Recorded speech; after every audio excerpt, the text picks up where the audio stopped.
right, welcome to City Grillin'. My name's Rob Ford. This episode is a real quick, easy video. And I just learned this from my kids, right? Cinnamon waffle, but it's really like, I don't know, what are these called? They're cinnamon roll waffle, all right?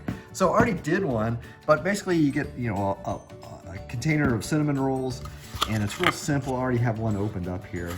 Take it, squish it down into your palm here, flatten it up a little bit. Have your waffle iron ready to go here.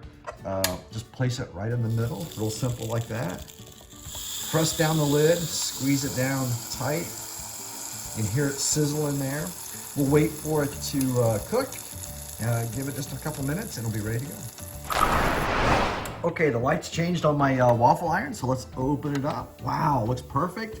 Just what I expect. You pull it out, you can put it on your plate just like so.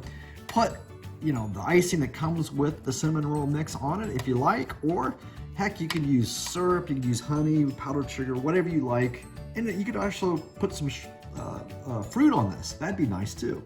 All right, get this recipe at citygrillin.com. This is a great little quick piece for Mother's Day, Father's Day, whatever. Excuse me there, my throat's clogging up. But get the recipe at citygrillin.com. It's real simple. Do this, you're gonna like it.